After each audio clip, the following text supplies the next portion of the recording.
En las cálidas noches de Andalucía, el restaurante El Jardín de los Reyes, en Sevilla, era un refugio para los poderosos.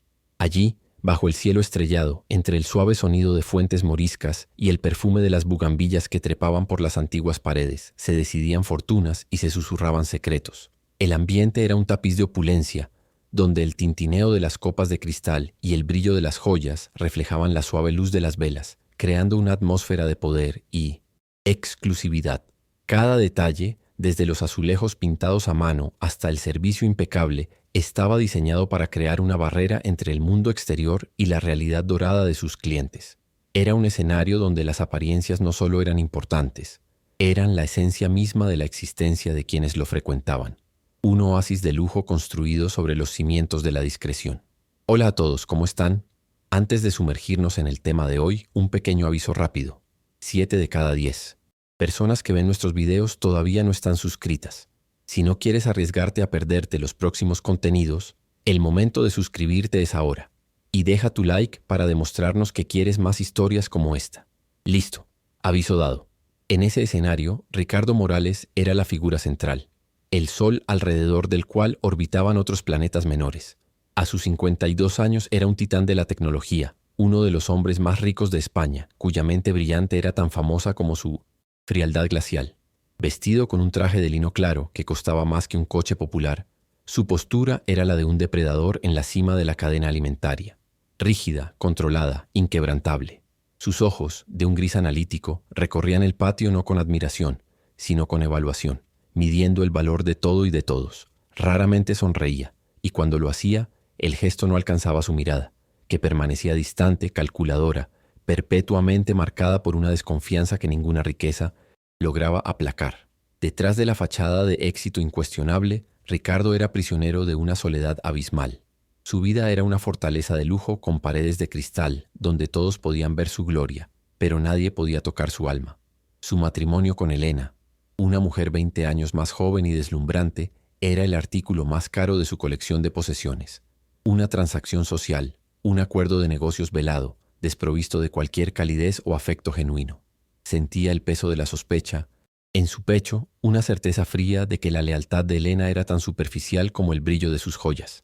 Sin embargo, confrontarla sería admitir su mayor fracaso, la incapacidad de comprar una sola conexión humana verdadera, de inspirar un amor que no estuviera ligado a su cuenta bancaria. Moviéndose silenciosamente entre las mesas, casi como un fantasma, estaba Lucía Reyes. A sus 23 años era un contraste flagrante con la opulencia que la rodeaba. Procedente de una pequeña aldea en México, sus grandes ojos oscuros cargaban la honestidad de la tierra y la melancolía de la añoranza. Su uniforme de camarera, perfectamente almidonado, no podía ocultar la preocupación constante que surcaba su frente. Cada plato que servía, cada vaso que llenaba, era un paso más para asegurar la medicina de su abuela enferma, a miles de kilómetros de distancia. Lucía se sentía invisible en ese mundo, juzgada por su acento y su posición, pero dentro de ella ardía una llama de integridad y una obstinada esperanza de que la bondad algún día sería recompensada. La vulnerabilidad de Lucía era paradójicamente su mayor fortaleza. Observaba los dramas silenciosos que se desarrollaban en las mesas, las falsedades intercambiadas por sonrisas forzadas, y veía más allá de la riqueza. En su corazón llevaba la sabiduría de su abuela, quien le había enseñado que el valor de una persona no está en lo que posee, sino en la verdad que lleva en su espíritu. Mientras servía la mesa de Ricardo, notó la angustia en sus ojos, una soledad que reflejaba la suya, aunque naciera de circunstancias completamente diferentes. En aquel hombre poderoso no vio a un magnate al que temer, sino a un alma perdida, y un impulso de compasión, puro e irrefrenable, comenzó a brotar en su pecho, preparando el terreno para un acto que cambiaría sus vidas para siempre. La cena se prolongaba en una quietud tensa, una formalidad dolorosa entre Ricardo y Elena. Ella hablaba de eventos sociales y frivolidades, su voz como una melodía disonante en el pesado silencio que emanaba de él. Cada sonrisa que le ofrecía parecía ensayada, una actuación para el público del restaurante. Ricardo, por su parte, apenas tocaba la comida, su mirada perdida en la danza de las llamas de las velas, la mente inmersa en cálculos de negocios y en la creciente aridez de su vida personal. Sentía la distancia entre ellos como un abismo físico, una vasta extensión de nada que ni la mesa más elegante podía disimular. La comida no era un acto de comunión, sino la representación de un contrato que se volvía más oneroso cada día que pasaba. Fue en ese momento, mientras Lucía se acercaba para servir el vino, que presenció el acto silencioso que lo cambiaría todo. Con un movimiento rápido y ensayado que hablaba de práctica y premeditación, Elena deslizó el anillo de bodas de su dedo.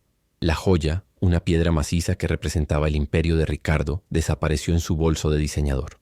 Fue un gesto minúsculo, casi imperceptible, para un observador casual, pero para Lucía, que veía el mundo a través de una lente de honestidad, fue un grito de traición.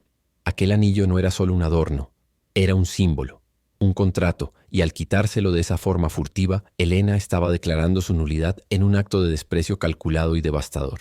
Pocos segundos después, Elena se levantó, arreglando su vestido de seda con una sonrisa impecable para su marido. «Querido, solo voy a retocarme el maquillaje», dijo, la mentira fluyendo de sí en tonos, sus labios con una naturalidad aterradora. Ricardo solo asintió sin levantar la vista, ya resignado a sus frecuentes ausencias. Sin embargo, los ojos de Lucía la siguieron. No fue hacia la zona de los aseos. En cambio, se desvió hacia uno de los rincones más oscuros del jardín, un lugar escondido por palmeras y sombras. Allí, un hombre la esperaba. Lucía lo reconoció de inmediato. Era uno de los rivales más notorios de Ricardo en el mundo de la tecnología. La traición no era solo personal. Era un acto de guerra corporativa. Con el corazón apesadumbrado, Lucía volvió su atención a la mesa de Ricardo. El hombre que vio ahora no era el titán de la industria, el multimillonario temido por todos. Era solo un hombre, despojado de su aura de poder, mirando la silla vacía frente a él con una expresión de dolor profundo y mal disimulado. La soledad que antes solo había intuido, ahora estaba expuesta, cruda y palpable bajo las luces del restaurante de lujo. En ese momento la barrera invisible entre el sirviente y el amo, el pobre y el rico, se disolvió por completo. Lucía vio en él un reflejo de todo el sufrimiento humano, una prueba de que el dolor no distingue clases sociales y que un corazón roto resuena de la misma manera en un palacio o en una cabaña. Una batalla feroz se libró dentro de Lucía. Una parte de ella, la parte práctica que necesitaba ese trabajo para sobrevivir, le gritaba que se quedara callada, que siguiera siendo la figura invisible que todos esperaban que fuera. Mantener la cabeza baja, no involucrarse, protegerse a sí misma y el sustento de su abuela. Pero otra voz, más fuerte y más antigua, la voz de su conciencia, la impulsaba a actuar. Era la voz de su abuela enseñándole sobre la dignidad, sobre el coraje de defender la verdad incluso cuando es peligroso. Ignorar el dolor de ese hombre sería traicionarse a sí misma y a todo en lo que creía. Sabía que el silencio la haría cómplice. Tomando una decisión que sellaría su destino, caminó hasta la mesa con la cuenta. Sus manos temblaban ligeramente al depositar la carpeta de cuero ante Ricardo. Él la tomó, el gesto automático, los ojos todavía vacíos. Fue entonces cuando Lucía se inclinó, lo suficiente para que su susurro fuera solo para él, una confidencia íntima en medio de la multitud. «Señor», comenzó, la voz temblorosa pero firme, cargada con el peso de la verdad que estaba a punto de entregar. «Hay lealtades que el dinero no puede comprar y traiciones que un anillo no puede ocultar». Cada palabra fue cuidadosamente elegida, una flecha de compasión y honestidad apuntada directamente al corazón de su fortaleza. Las palabras aterrizaron en el silencio de Ricardo con el impacto de una explosión. Se detuvo por completo, la pluma suspendida sobre el cheque. El mundo a su alrededor pareció desaparecer. Lentamente levantó la cabeza, y por primera vez esa noche, sus ojos se enfocaron, realmente se enfocaron, en la joven camarera frente a él. No había juicio en la mirada de ella, solo una empatía profunda y triste. En un instante la fachada de Ricardo se resquebrajó. Aquella extraña, aquella nadie, había visto a través de su ropa cara, de su reputación, y había visto directamente su herida. La humillación de ser expuesto, de que su tragedia personal fuera nombrada por una empleada, se mezcló con un sentimiento abrumador de shock y una extraña, innegable admiración por su valentía. Lucía se alejó de la mesa y desapareció de nuevo en las sombras del área de servicio, el corazón latiendo descontroladamente, convencida de que sus días en ese restaurante estaban contados. Ricardo se quedó paralizado, la frase de ella resonando en su mente. Traiciones que un anillo no puede ocultar. La verdad era tan simple, tan brutal, y había venido de la fuente más inesperada. Pagó la cuenta en un trance, dejó el restaurante sin esperar a Elena y pasó la noche en vela, la valentía de esa joven contrastando dolorosamente con la cobardía y la decepción que lo rodeaban. Por síntomas, primera vez en años alguien le había ofrecido una verdad sin precio, un acto de lealtad desinteresada que no sabía cómo procesar. Al día siguiente, movido por una necesidad que no podía nombrar, Ricardo volvió a El Jardín de los Reyes. No para cenar, sino para encontrar a la mujer que había roto su hechizo. Sin embargo, al preguntar por Lucía, fue recibido con una mirada fría del gerente. La señorita Reyes ya no trabaja con nosotros, le informó con un tono final. Hubo una queja. Comportamiento inadecuado con un cliente. Ricardo sintió un nudo en el estómago. Elena. No solo lo había traicionado, sino que también había destruido la vida de la única persona que se atrevió a mostrarle la verdad. La culpa lo golpeó con fuerza, seguida de una furia fría y una determinación recién descubierta. No dejaría las cosas así. Mientras tanto, el mundo de Lucía se derrumbaba. Despedida, con el dinero del alquiler agotándose y la amenaza de desahucio haciéndose real, se sentó al borde de su cama en su diminuta habitación, la desesperación apoderándose de ella. Su acto de compasión le había costado todo. Fue en el apogeo de su desesperanza que un sobre blanco, sin sello ni remitente, fue deslizado por debajo de su puerta. Confundida, lo abrió. Dentro no había una orden de desahucio ni una oferta de empleo. Había solo dos cosas: una llave de una caja de seguridad de un banco, antigua y pesada, y una pequeña nota con una única frase escrita con una caligrafía elegante. La verdad siempre encuentra la forma de salir a la luz. La confusión reemplazó a la desesperación, encendiendo una pequeña llama de misterio y esperanza en la oscuridad. A la mañana siguiente de su noche de revelación, la oficina de Ricardo Morales, normalmente el epicentro de adquisiciones hostiles y estrategias de mercado, se transformó en el cuartel general de una misión intensamente personal. Con la precisión de un general de guerra, movilizó a su equipo de seguridad de élite. «Quiero que encuentren a esta mujer», ordenó, proyectando una imagen de Lucía, capturada discretamente por una cámara del restaurante en una pantalla gigante. «Su nombre es Lucía Reyes. Sean discretos, rápidos y encuéntrenla antes que nadie». Había una urgencia en su voz que sus subordinados nunca habían oído antes, una que no hablaba de ganancias o pérdidas, sino de algo infinitamente más valioso. Mientras sus hombres se dispersaban por la ciudad, rastreando datos y siguiendo pistas tenues, Ricardo libraba una batalla interna. Años de traiciones en los negocios y en su vida personal habían construido un cinismo casi impenetrable. Su mente analítica, la misma que lo había hecho multimillonario, le gritaba que aquello era una estafa. Quizás Lucía era una actriz en una obra elaborada, un cebo para una trampa mucho mayor. Cerraba los ojos y revivía la escena, el susurro de ella, el miedo y la compasión mezclados en su mirada. ¿Era una actuación digna de un premio o lo más genuino que había experimentado en décadas? Se aferró a esta segunda posibilidad, apostando contra toda su experiencia. Lejos del mundo de la tecnología y la vigilancia, Lucía estaba en su pequeña habitación, librando su propia guerra de miedo y esperanza. La llave de metal en su mano era fría y pesada, un objeto de otro tiempo. La giró una y otra vez buscando cualquier marca, cualquier escudo de banco que pudiera darle una dirección, pero no había nada. La nota, con su caligrafía elegante, era igualmente enigmática. La verdad siempre encuentra la forma de salir a la luz. ¿Qué verdad? ¿De quién? El miedo era un nudo en su garganta. ¿Y si era una trampa de la esposa del señor Morales? ¿Una forma de incriminarla por algo que no hizo? La soledad la consumía. La realidad, sin embargo, era mucho más inmediata y brutal que cualquier conspiración misteriosa. El propietario del edificio, un hombre de poca paciencia, golpeaba su puerta, la voz ahogada por la madera, pero la amenaza clara en cada palabra. El alquiler estaba atrasado. No quería excusas, quería dinero. Cada golpe en la puerta era un recordatorio de cuán precaria era su existencia. La llave prometía un futuro desconocido, pero la puerta cerrada representaba un presente de desesperación inminente. Necesitaba un milagro, pero todo lo que tenía era un trozo de metal y una nota que podría significar todo o nada.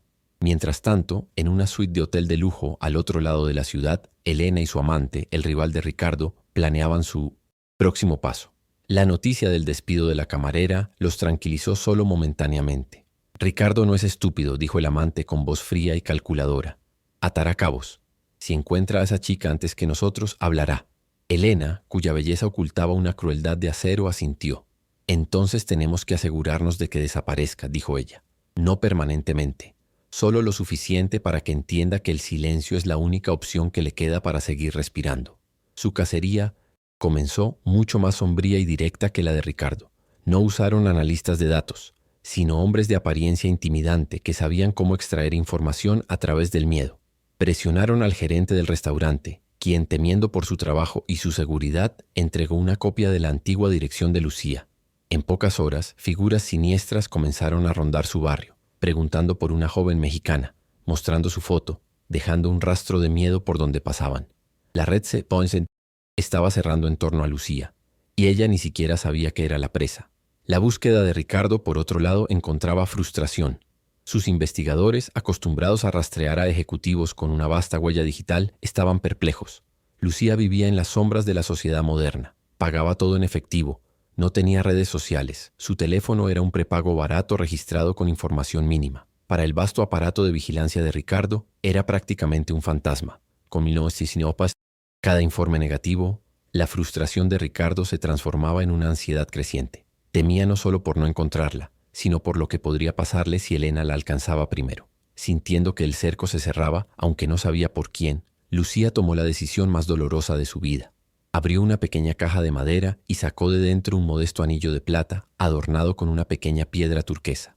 Había sido un regalo de su abuela, su única herencia, un símbolo de amor y protección que había cruzado el océano con ella. Las lágrimas corrían por su rostro mientras lo sostenía. Era el último recurso, lo último de valor que poseía. Empeñarlo parecía una traición a su familia, a su propia historia, pero el hambre y el miedo a la calle eran más fuertes. Con el corazón roto, salió a las calles de Sevilla en dirección a una casa de empeños. Fue un destello de genialidad de uno de los investigadores de Ricardo lo que cambió el curso de los acontecimientos. Es una inmigrante, está sola, le dijo a Ricardo por teléfono.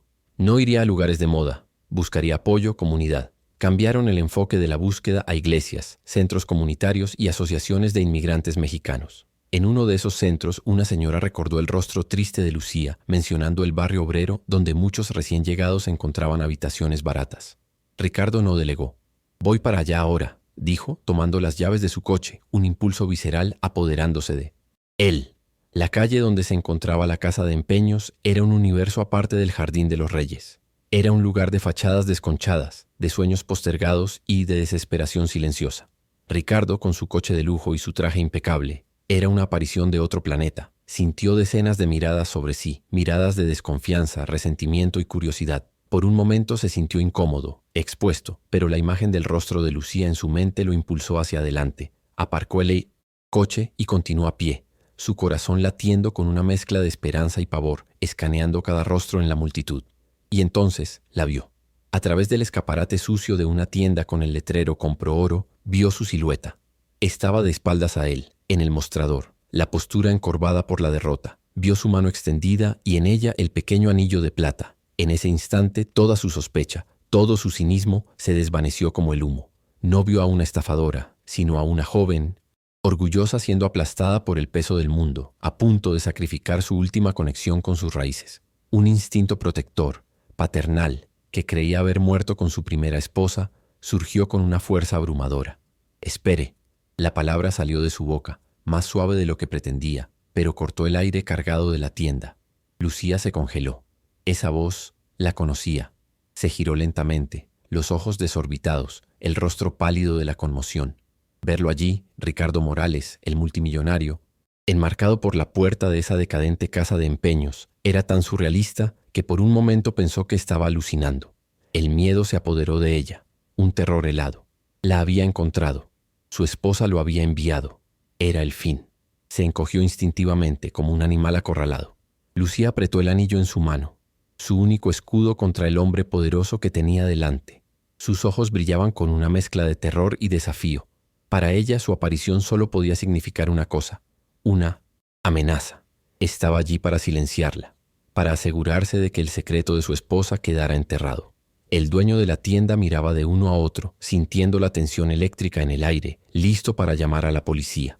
La mente de Lucía se disparó, pensando en rutas de escape, en cualquier cosa para huir de lo que parecía ser una confrontación inevitable y peligrosa. Fue entonces cuando Ricardo hizo algo que los desarmó a todos, incluido a sí mismo. No avanzó, no ordenó, no amenazó. Levantó las manos en un gesto universal de paz y mostró su propia vulnerabilidad. «Por favor», dijo, y su voz contenía un tono de súplica genuina. «No estoy aquí para hacerle daño. Lo que le pasó, el despido, fue por mi culpa, mi esposa. Sé lo que hizo. Estoy aquí para arreglarlo, por favor, créame». La miró directamente a los ojos, y por primera vez Lucía no vio a un magnate, sino al mismo hombre herido al que había servido esa noche. La convenció para salir de la tienda dejando el anillo de su abuela a salvo en su bolsillo. No la llevó a un lugar lujoso, lo que solo la habría intimidado más, sino a un pequeño y discreto café en la esquina, un lugar donde podían hablar sin ser el centro de atención. La desconfianza de Lucía todavía era una barrera alta entre ellos, pero la sinceridad en su petición y el agotamiento en sus ojos comenzaron a crear pequeñas fisuras en su muro de miedo. Pidió 2 cafés y esperó, dándole espacio para respirar, para procesar lo imposible. Con su gentil estímulo, ella contó su historia, el despido, el alquiler atrasado, la persecución que sentía en las calles, aunque no sabía de quién. Y entonces, vacilante, sacó del bolsillo la llave y la nota y las colocó sobre la mesa entre ellos. «Esto llegó para mí», dijo en voz baja. «No sé qué significa». Ricardo tomó la llave. El metal era pesado, antiguo. No la reconoció, pero sintió una extraña resonancia, como un recuerdo perdido hace mucho tiempo tratando de salir a la superficie. La caligrafía en ese tenés. La nota, sin embargo, había algo en ella que lo perturbaba. La mente analítica de Ricardo, ahora alimentada por un propósito emocional, comenzó a conectar los puntos. La traición de Elena, el despido de Lucía, y ahora una llave anónima y un mensaje sobre la verdad. Esto era más grande que una aventura extramatrimonial. Era una conspiración. Y de alguna manera, esa joven asustada frente a él era la pieza central. «Lucía», dijo, con una nueva gravedad en su voz. «No sé qué significa todo esto, todavía, pero te prometo con mi vida que te protegeré. Y vamos a descubrir la verdad. Juntos». Su primer acto como su protector fue práctico e inmediato. Hizo una llamada. En menos de una hora, Lucía fue trasladada de su precaria habitación a una suite en un apartahotel discreto y seguro, en una parte de la ciudad donde nadie pensaría en buscarla. Le dio una tarjeta de crédito con fondos sustanciales, insistiendo en que no era caridad, sino un adelanto por sus servicios como consultora en un asunto de seguridad corporativa. Fue un gesto que le devolvió no solo la seguridad, sino más importante, la dignidad. Al despedirse ese día, la dinámica entre ellos se había transformado irrevocablemente. Ya no eran el multimillonario y la camarera. Eran aliados, socios en una peligrosa búsqueda de la verdad. Él, con sus recursos ilimitados y su mente estratégica. Ella, con su valentía, su integridad y la misteriosa llave que podría desvelarlo todo. Ambos se sentían menos solos, unidos por un enemigo común y un propósito compartido que trascendía sus abismales diferencias. La tensión de la historia pasó de un juego de supervivencia a una cacería emocionante. De vuelta en su oficina, Ricardo entregó la llave a su equipo. «Quiero saberlo todo sobre esto», ordenó. «¿Qué banco en Sevilla usa este diseño? Rastreen el origen, el fabricante, cualquier cosa». El engranaje de su vasto imperio ahora se movía con un único foco: desvelar el secreto encerrado, la verdad que una llave antigua y la valentía de una joven estaban a punto de sacar a la luz. La verdadera batalla apenas comenzaba. El descubrimiento fue sorprendentemente rápido. El equipo de Ricardo, armado con tecnología de punta, identificó el diseño de la llave como perteneciente a una serie exclusiva de cajas de seguridad del Banco Hispano Antiguo, una institución venerable en el corazón histórico de Sevilla. Un escalofrío recorrió la espalda de Ricardo. Era el banco que él y su primera esposa, Sofía, habían elegido para guardar sus documentos más importantes cuando su fortuna aún era una semilla. Era un lugar que no había visitado en más de 20 años. Un mausoleo de recuerdos que había sellado deliberadamente. La revelación conectó el misterioso presente de Lucía con un pasado que creía enterrado para siempre y supo, con una certeza visceral, que estaba al borde de una revelación monumental. El viaje hasta el centro de la ciudad se hizo en un silencio cargado de expectación. Ricardo conducía su sedán de lujo por las estrechas calles de Sevilla, pero su mente estaba lejos, navegando por un mar de recuerdos y presentimientos. A su lado, Lucía miraba por la ventana, observando el mundo exterior con una calma que desmentía la tormenta en su interior. Ella, una camarera inmigrante, estaba en camino de abrir una misteriosa caja de seguridad con uno de los hombres más poderosos de España. La situación era tan improbable que parecía un sueño, pero la solidez del coche y la expresión tensa en el rostro de Ricardo eran innegablemente reales. Sentía que el destino de ambos estaba a punto de decidirse. El interior del Banco Hispano Antiguo era un templo dedicado al dinero y al tiempo. El suelo de mármol resonaba con sus pasos. Las paredes de madera oscura parecían absorber el sonido y el aire era frío y enrarecido. Un director de aire solemne, informado de la inminente llegada de Ricardo, los saludó con deferencia y los condujo personalmente hasta las profundidades de la bóveda principal. La enorme puerta de acero con sus complejos engranajes se abrió con un silbido para revelar un pasillo de cajas de seguridad de acero cepillado. Los dejó en una sala de visualización privada, un espacio austero y silencioso, donde una caja de metal pesada y sin adornos los esperaba sobre una mesa de roble. Ricardo sintió la mirada de Lucía sobre él mientras se acercaba a la caja. Sus manos, que firmaban contratos de miles de millones de dólares sin un temblor, ahora estaban ligeramente inestables. Tomó la llave que ella le había dado, el metal frío contra su piel, y la insertó en la cerradura. Se deslizó hacia adentro con una suavidad perfecta. Respiró hondo y giró. El clic del mecanismo de cierre sonó como un disparo en el silencio de la sala. Con una vacilación que duró una eternidad, abrió la pequeña puerta de metal. El contenido que se revelaría allí no era solo metal y papel. Era la verdad, en su forma más pura y peligrosa. Dentro de la caja fuerte no había lingotes de oro ni fajos de billetes, como Lucía podría haber imaginado. Había solo dos cosas. La primera era un portafolio de cuero oscuro, grueso y pesado. La segunda, delicadamente posada sobre él, era una única carta, un sobre de papel crema sellado. El corazón de Ricardo se detuvo. En el frente del sobre, su nombre, Ricardo, estaba escrito con una caligrafía fluida e inconfundible. Una escritura que había atormentado sus sueños durante años. Era la letra de Sofía, su difunta esposa. Era una voz de ultratumba, un mensaje que lo había esperado pacientemente durante más de una década. Movido por un instinto de autopreservación, posponiendo el golpe emocional que la carta seguramente traería, Ricardo abrió primero el portafolio de cuero. Sus ojos, entrenados para devorar datos complejos, escanearon las páginas. Eran copias de transferencias bancarias a cuentas en las Islas Caimán, todas a nombre de empresas fantasma vinculadas a su mayor rival. Había transcripciones de correos electrónicos, extractos financieros, pruebas irrefutables de un fraude sistemático y masivo. Elena no solo lo estaba traicionando en su matrimonio, estaba desangrando metódicamente su imperio, desviando millones al hombre con el que lo engañaba. La traición era total, profesional y absolutamente devastadora. Con las manos temblorosas, finalmente tomó la carta de Sofía.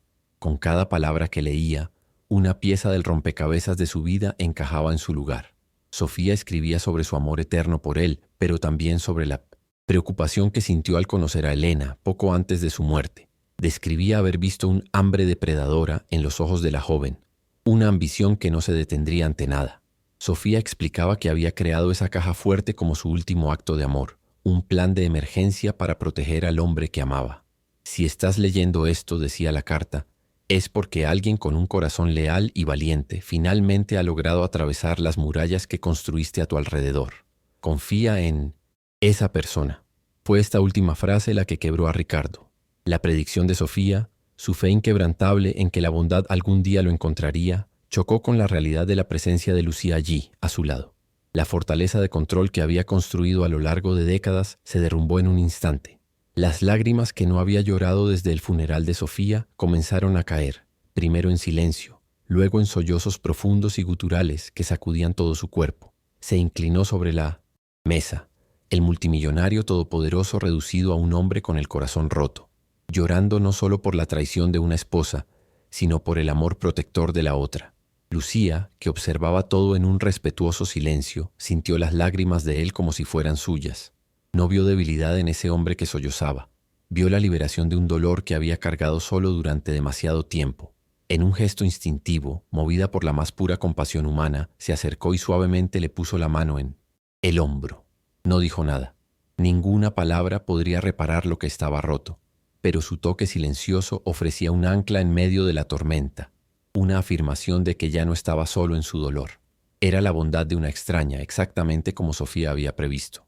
Cuando el torrente de emociones finalmente disminuyó, Ricardo levantó la cabeza.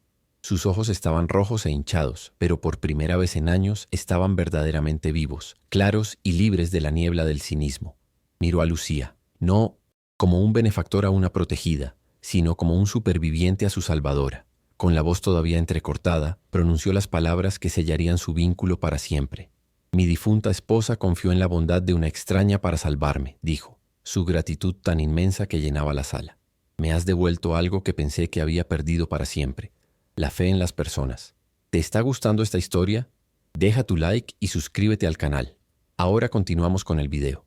Al salir de ese banco, Ricardo Morales ya no era el mismo hombre que había entrado. El dolor de la traición fue rápidamente reemplazado por una claridad de propósito helada e implacable. Con las pruebas irrefutables en la mano, actuó con la misma precisión quirúrgica que lo había convertido en una leyenda en el mundo de los negocios. No hubo gritos ni confrontaciones dramáticas. En cambio, se pusieron en marcha una serie de acciones legales silenciosas y devastadoras. Elena y su amante vieron sus bienes congelados y sus reputaciones desmanteladas, no por un escándalo mediático, sino por la fuerza fría e innegable de la ley. Ricardo recuperó el control total de su patrimonio, pero su victoria no le trajo alegría, sino una profunda humildad.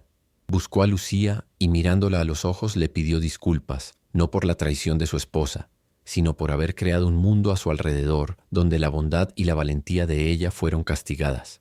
El verdadero pago por la deuda de gratitud que sentía no vino en forma de un cheque. Ricardo comprendió que darle dinero a Lucía sería disminuir la magnitud de lo que ella había hecho. En cambio, canalizó su fortuna y su nuevo propósito en un legado vivo. En una ceremonia discreta, anunció la creación de la Fundación Reyes Morales.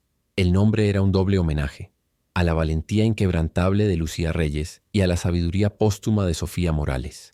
La misión de la fundación era audaz y clara: proporcionar apoyo legal, educativo y financiero a inmigrantes en situación de vulnerabilidad en España, asegurando que voces como la de Lucía nunca más fueran silenciadas por la invisibilidad.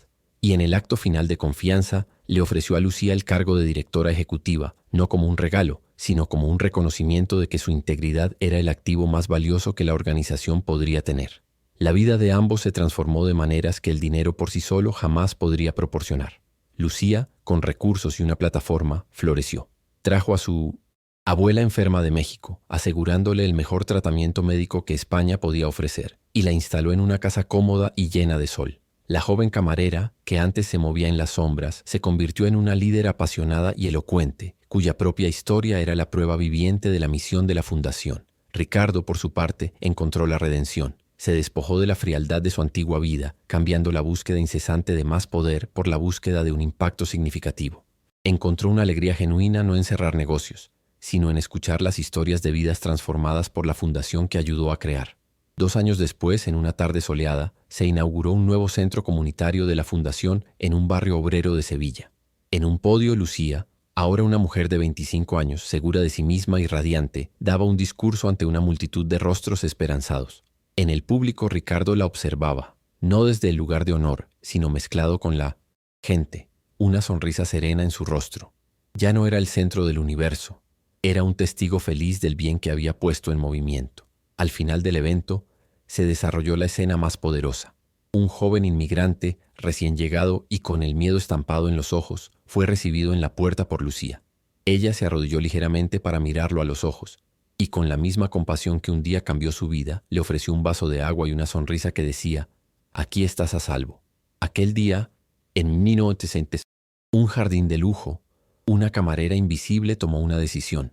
Eligió la valentía en lugar del miedo, la compasión en lugar de la indiferencia. Ese pequeño acto de integridad no solo expuso una traición, sino que también salvó a un hombre de su propia soledad, demostrando que la verdadera lealtad nunca puede ser comprada o vendida. Ricardo Morales aprendió que el mayor imperio que un hombre puede construir no está hecho de acero y cristal, sino de conexiones humanas genuinas. Y Lucía Reyes enseñó al mundo que la fuerza de una persona no se mide por su posición social, sino por la luz de su carácter.